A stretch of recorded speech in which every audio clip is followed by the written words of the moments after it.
Então, vamos lembrar que a gente está falando de saúde da mulher, né? E eu até fui atrás de alguns artigos, se vocês quiserem, eu também posso disponibilizar. Mas uma coisa que a gente tem, então, é uma demanda bem grande, principalmente dentro da atenção primária, né, nas UBS. A gente tem bastante consultas de enfermagem. Infelizmente, aquela crítica que eu já fiz várias vezes para vocês, a consulta de enfermagem na saúde da mulher acaba sendo fragmentada como a coleta do Papa Nicolau. E não é isso.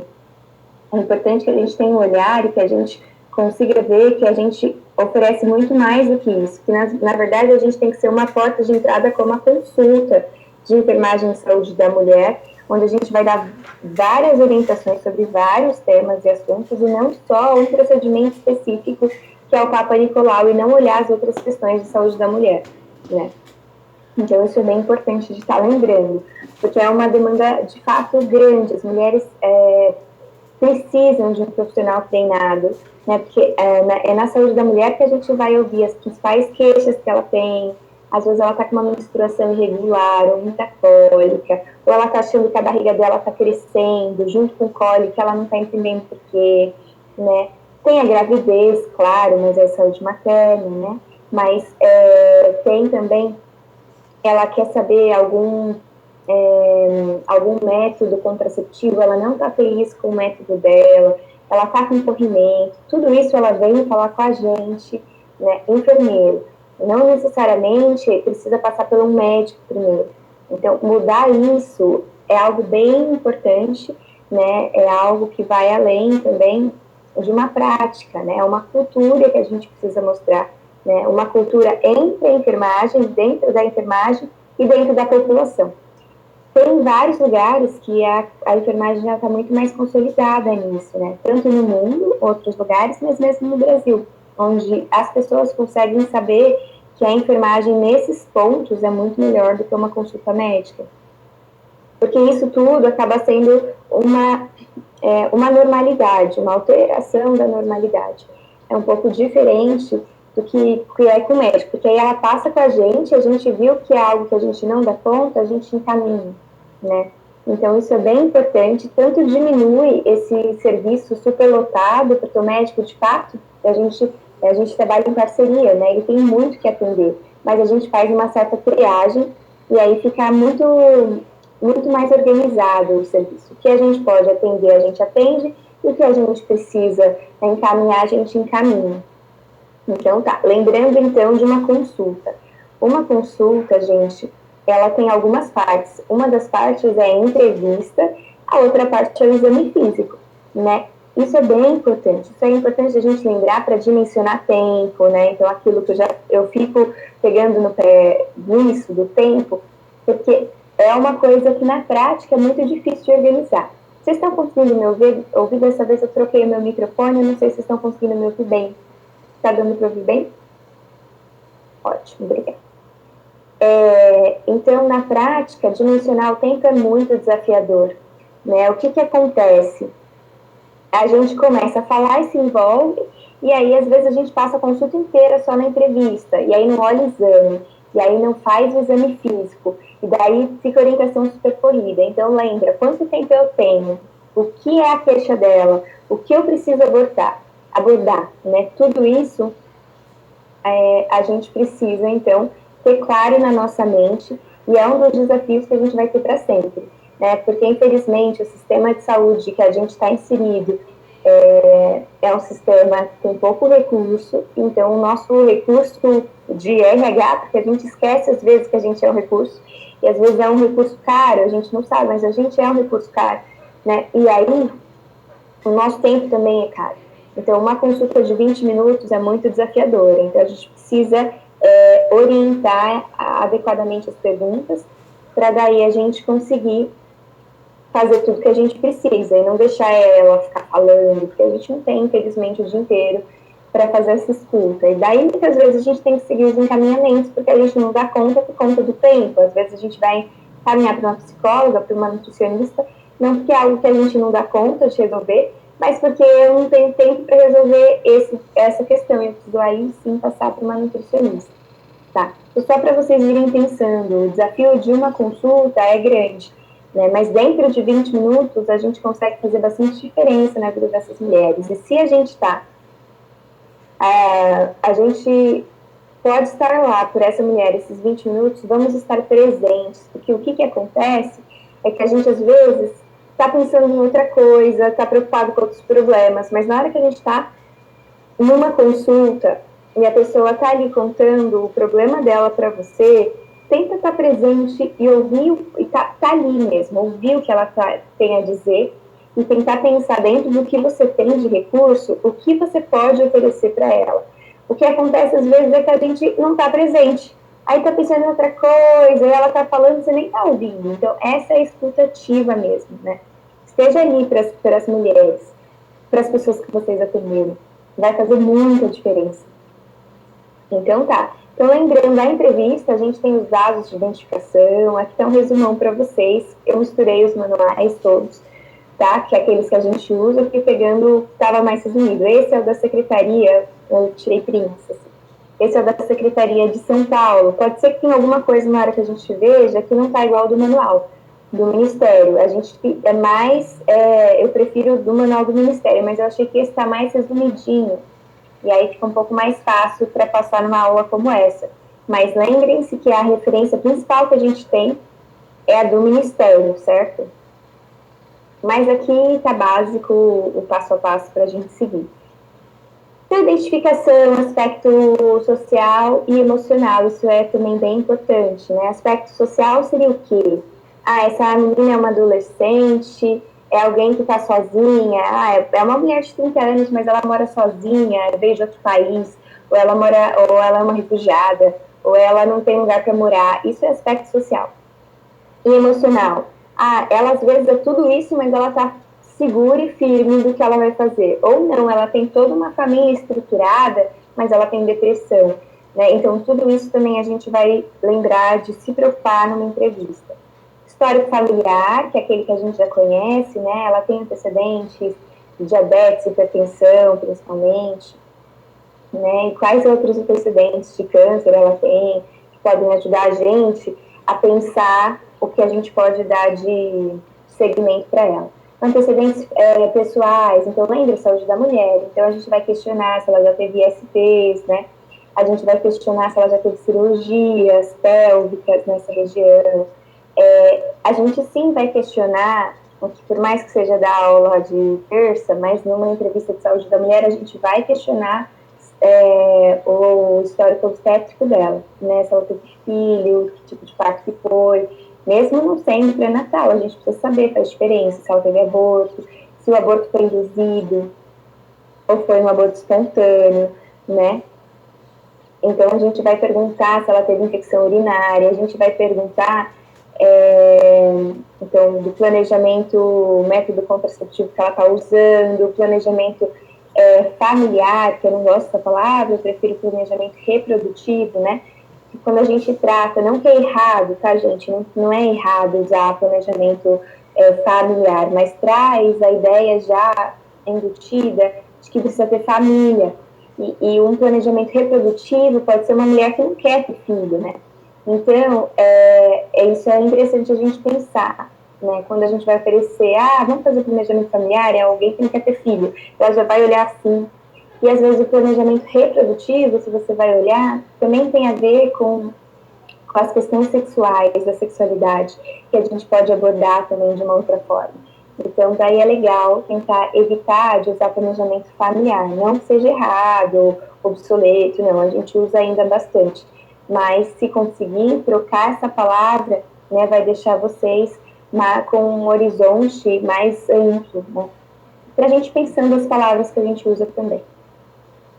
Claro que a gente pode investigar os outros aparelhos, né? Então, a infecção urinária é sempre importante, não está relacionado, né, com a genital, mas a gente vai perguntar, os outros aparelhos na entrevista quer dizer o quê? Né? Isso, aquilo que eu falei do SAI, né, na entrevista do pré-natal, aqui cabe também. O que eu quero saber? Eu quero saber, eu quero poder oferecer uma qualidade para essa mulher. Então, eu vou perguntar do sono dela, isso tudo é outro aparelho. Eu vou perguntar se ela pratica atividade física. Eu vou perguntar como é a alimentação dessa mulher, né? Eu vou perguntar alimentação, da atividade sexual dela, como é, se ela tem, se ela não tem, investigar tudo isso. Né? Então, são coisas que não têm necessariamente a ver com a saúde reprodutiva em si, mas que sim afeta essa mulher de uma forma geral, como um todo, né? E que são diagnósticos que a gente pode ter de um sono que ela não está conseguindo ter, de uma atividade que ela não faz, uma constipação, né? Então, as eliminações, como está indo ao banheiro, né? Diurese e evacuação, e são intervenções que a gente tem total condição de orientar, sem ter que ela passar para o médico, né? Se ela tem alguma dor, então, dependendo da dor, a gente consegue, então, na ida ao exame físico, identificar as questões. A gente também vai perguntar a queixa dela. Pode ser que ela veio só para rastreamento mesmo, por exemplo, do Papa Nicolau, e ela não tem queixa nenhuma, então a gente pergunta essas coisas mais básicas, e depois a gente vai seguir para o procedimento. Mas pode ser que não, é bem comum ela ter queixa, ela falar que tem corrimento, ela veio por conta do corrimento, aí a gente investiga, que a gente viu, aspecto, cor, cheiro, né, quando foi que isso acontece, se acontece sempre, se não acontece, aquilo que a gente viu, né, investiga, se dói na relação sexual depois que aconteceu, se não, ou se sempre dói, né, então isso é algo sempre importante para a gente estar vendo. Aí a gente fez isso, a gente pergunta se ela trouxe algum exame. A gente faz a entrevista, às vezes pode ser logo no início, né, enquanto você vai entrevistando e olhando, mas isso eu sugiro que vocês façam mais para frente. Né? Hoje, eu, quando vou atender uma consulta de pré-natal, consigo fazer isso, mas me levou uns anos para eu conseguir estar presente mesmo, ouvir o que ela está me falando de alimentação, de tudo isso, e escrever o resultado dos exames e prestar atenção nas duas coisas. Com o tempo, a gente precisa para ficar mais rápido, mesmo poder, de fato, a hora que eu dar a orientação, estar olhando no olho dela. Isso me incomoda, não poder ficar o tempo inteiro fazendo o que a gente precisa. Tipo, ela está me contando, eu estou olhando no olho dela, eu adoro fazer isso. Mas como a gente tem que dimensionar tempo, eu aprendi que eu peço os exames, que às vezes ela traz um monte, e eu vou investigando e perguntando as coisas, e eu vou anotando e olhando esses exames, e analisando os exames com os resultados. Mas isso eu faço agora, que eu já tenho prática. Mais para frente, ajuda bastante a gente ter mais tempo depois para fazer a orientação, que é o que de fato vai trazer diferença, que vai fazer a intervenção, né? Mas no começo, faça uma coisa de cada vez. Depois, quando vocês tiverem mais experiência de ouvido, aí vocês conseguem fazer as duas coisas juntas. A gente tem, então, isso é exame físico, daí a gente vai também para, a entrevista, pega os exames complementares, aí a gente vai para o exame físico. Claro que o exame físico, vocês já aprenderam, saúde da mulher é igual o saúde do adulto. A gente vai fazer o exame físico céfalo-caudal. Então, que eu vou focar na parte da mulher, mas só para vocês lembrarem, não é porque é a mulher que eu não vou olhar ela por inteiro. Então, eu vou olhar tudo. Vou olhar pele, ela tá corada, vai olhar se ela tem olhar as mucosas, se elas estão hidratadas, se elas estão coradas mesmo, para a gente pensar uma anemia. Observa, então, você tá olhando para a mulher, você tá olhando o higiene. Como que tá esse cabelo? Ela tem o cabelo, ela tá toda... Porque tem a vestimenta, né, o jeito que ela veio, a postura que ela anda. Tudo isso também faz parte de uma avaliação de exame físico. Ela tá andando, ela não tá, ela tá orientada, ela não tá. Lembra tudo isso também. Ela chega, como que tá a higiene dela, né? Como que ela tá vestida.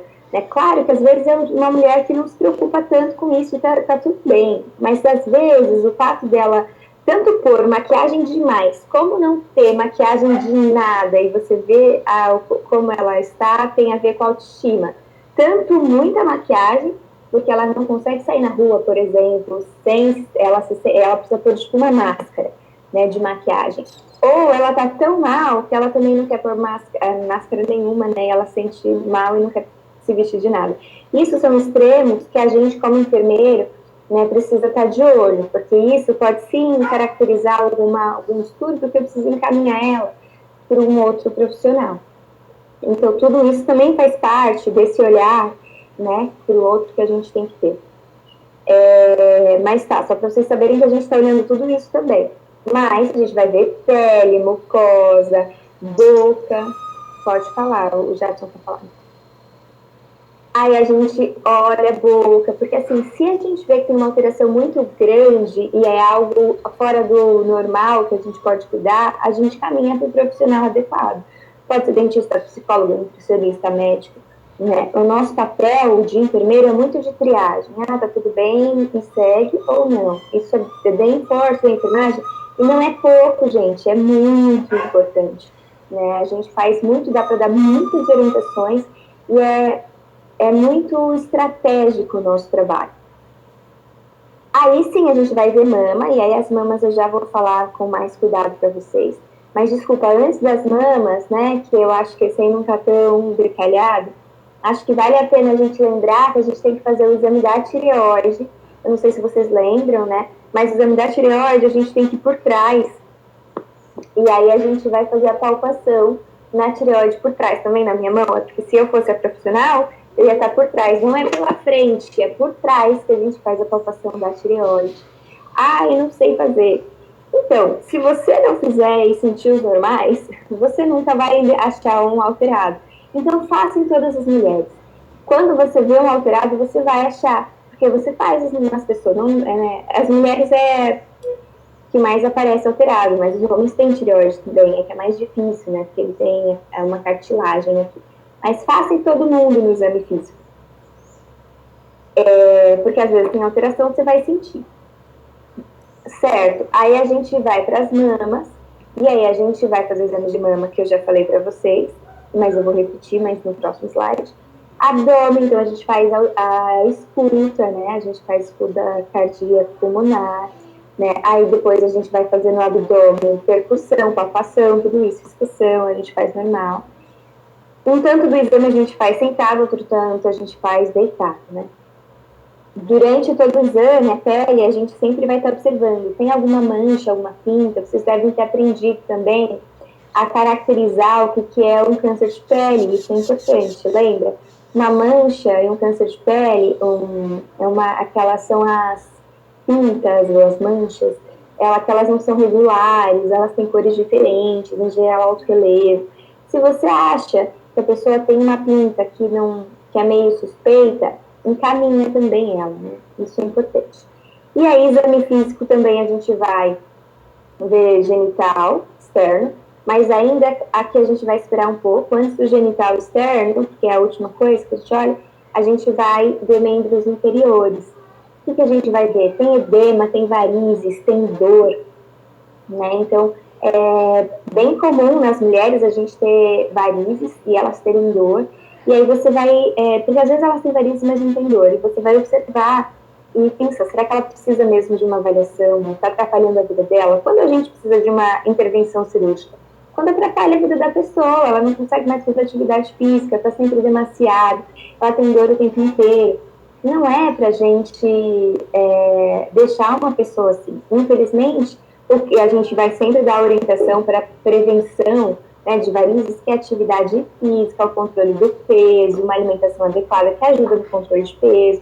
Mas uma mulher que já não dá mais tempo para fazer isso, a gente pode se encaminhar. É que, infelizmente, a fila é grande, né, para esse tipo de intervenção. Mas o nosso papel é fazer os encaminhamentos quando precisa.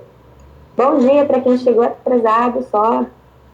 Então, a gente está retomando tudo, tá bom? Então, isso veio uma retomada, assim, entrevista e exame físico, para vocês não esquecerem. E aí, a gente vai dar sequência, então, em tudo que a gente aprendeu até agora, um pouquinho mais, para vocês irem para as férias afiados, tá bom? Aqui, então, lembrando do exame de mama. Exame de mama, então, a gente lembra, a gente tem inspeção, palpação, expressão. Só que na inspeção, eu tenho inspeção estática e inspeção dinâmica, né? Lembrando, então, a gente vai ter, eu vou fazer em mim para vocês verem, não se preocupem, não vou ficar pelado. Não, por favor, né? Então, é bom que vocês estão me ouvindo, né? Se eu faço brincadeira, vocês estão prestando atenção, é bom. Então, vamos lá. A gente vai fazer o exame de mama, primeiro a gente vai orientar para ela, né? A gente fez, então, a entrevista, agora a gente vai para o exame físico, então a gente vai cuidar do espaço, que a gente já sabe que a gente vai fazer o exame físico e no meio vai ter o de mama e o de genital, então a gente já cuidou do espaço, é um espaço acolhedor, é um espaço que a gente tentou ver o que era possível de temperatura, então a gente fechou as janelas, para não ter vento de ar, a gente já tem todo o material, então, foco de luz, tudo isso antes de começar a consulta, a gente olha, né, no dia, na verdade.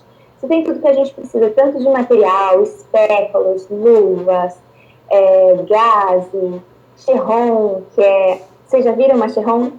Eu estou na minha casa, agora eu quero ficar mostrando tudo para vocês, mas não, deixa eu me controlar. Uma Cherron é uma pinça. Eu tenho jogado no Google, o que é? Não, mas vocês conhecem o que é uma Cherron, né? Aquela pinça maior que a gente usa para fazer antisepsia. É que ela tem a descartável e ela tem a normal de alumínio. É uma pinça, é porque ela é comprida. E aí eu consigo colocar lá no fundo da vagina para tirar, então, a secreção vaginal. Então, tem Cherron, tem lâmina, tem a espátula de Ari, tem a escova cervical, tá tudo lá. Tem fixador, né? Tem lubrificante à base de água se eu precisar. Então tá tudo na minha sala para se eu precisar complementar o exame, tá tudo lá. Né? Teste de pH. Aí esse eu fiquei com vontade de mostrar para vocês não têm ideia do que é, né? Esse eu vou pegar. Mas eu pego já já quando eu estiver falando, retomando a parte dos correlatos. Então tem tudo lá, tem o foco de luz, tenho tudo. E eu tenho alguma coisa para ajudar, tem lençol, tem maca, né? Lembrando a posição da cama, a gente nunca vai deixar a cama com as torneiras para a porta, né? Se você não tem como trancar a porta, coloque uma cadeira na porta, né? Para a pessoa, porque às vezes as pessoas, elas não têm noção mesmo, elas entram. Pessoas outras, assim, né? Tipo, que é uma... Não questão do mal, não. Ela quer uma opinião sua de alguma coisa, né? E a porta não tá trancada, tem gente que não bate na porta, entra. Então, a gente sempre, se tiver um biombo, infelizmente, é muito difícil ver numa UBS ter um biombo. Mas, claro, que se tiver, usem, porque às vezes as pessoas têm preguiça de usar. Usem, porque dá muito mais privacidade para as mulheres. Então, a gente vai pedir para ela tirar a roupa e vai explicar que a gente vai fazer o exame de mama, o exame ginecológico, né? Então tá, e a gente fala então que ela pode tirar a parte de cima, ou primeiro ela tá toda, né, com uma camisolinha, ou um aventalzinho, ou que seja aquele papel lençol que vocês colocaram, né, em volta dela, ela senta lá na maca, e aí vocês vão estar fazendo primeiro o exame físico. Aí você tava olhando o rosto, fez então a parte da tireoide, aí fez a escuta, também vai escutar e ver a parte posterior e anterior, e aí chegou no exame de mama, se você pensar se é caudal. Aí, exame de mama, lembra, ela já está sentada, que parte que a gente vai pedir para ela expor, então tira o lençol e expõe, pede para você, e você olha o quê? Lembra, olha, quantidade, tem duas, lembra, pode ter mais de duas, a gente já viu isso. Como que é a pele, como que é o aspecto, ela é simétrica, não é simétrica, que tipo que é esse mamilo? Ele é protuso, tem um biquinho para fora, ele é plano ou ele é invertido, né? Tem alguma coisa na pele alterada, às vezes tem uma ferida, às vezes tem uma pinta estranha, isso até é mais de pele. Mas tem aquela pele que parece uma casca de laranja, para o câncer isso é importante, né? Tem alguma alteração olhando? É isso que a gente vê quando a gente olha. Tem algum abaulamento, tem alguma depressão. Isso então, estática a inspeção. Você está olhando. Aí a gente vai para a dinâmica, né? Aí a dinâmica é o quê? A gente vai pedir para ela se movimentar. Então, tem dois movimentos dentro da dinâmica. Aqui é pendular e aqui a gente tem dinâmica que mexe o peitoral, né? A ordem que vocês vão fazer não tem problema, desde que vocês façam direitinho esses dois passos. Então, dentro da inspeção dinâmica, eu tenho dois momentos. A de pêndulo e a que é o movimento músculo peitoral. Então, a de pêndulo, eu coloco meu corpo para frente para a mama cair. Gravidade, eu olho se cai. Lembrando que se ela não cai, que é a questão, porque o câncer segura a mama, né? Segura. Então, isso é um sinal do exame pendular. E aí tem o exame para mexer a musculatura do peitoral, porque com o movimento da mama, eu consigo ver alguma depressão, algum abaulamento. Então, tem duas formas, dentro da inspeção dinâmica, dentro do movimento que eu quero fazer para mexer o músculo peitoral. Eu posso colocar a mão em cima da cabeça e pedir para ela aproximar os cotovelos e voltar. Isso movimenta, né, o músculo peitoral e eu consigo observar tudo que eu vi na inspeção estática, mais uma vez com a dinâmica.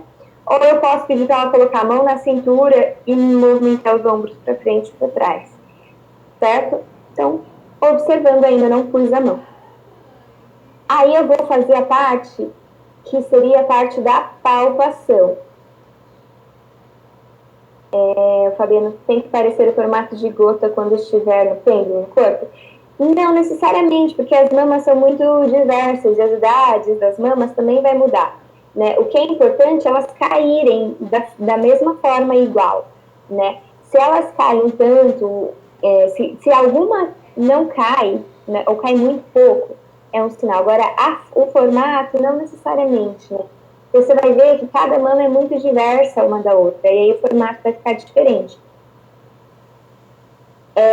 E aí a gente tem a questão da palpação, mas lembrando que para fazer o exame clínico de mamas eu não uso luva, né? Eu lavei bem a mão, eu não sei se eu deixei isso claro, todo exame físico antes de começar, lava bem a mão, depois a gente esquenta a mão para não encostar nela, né, fria, e aí a gente faz o exame físico. E na hora que a gente está na mama, não precisa de luva. Para o exame genital que eu preciso de luva, certo? Aí a gente tem a palpação, mas a minha dica foi, a gente pode então,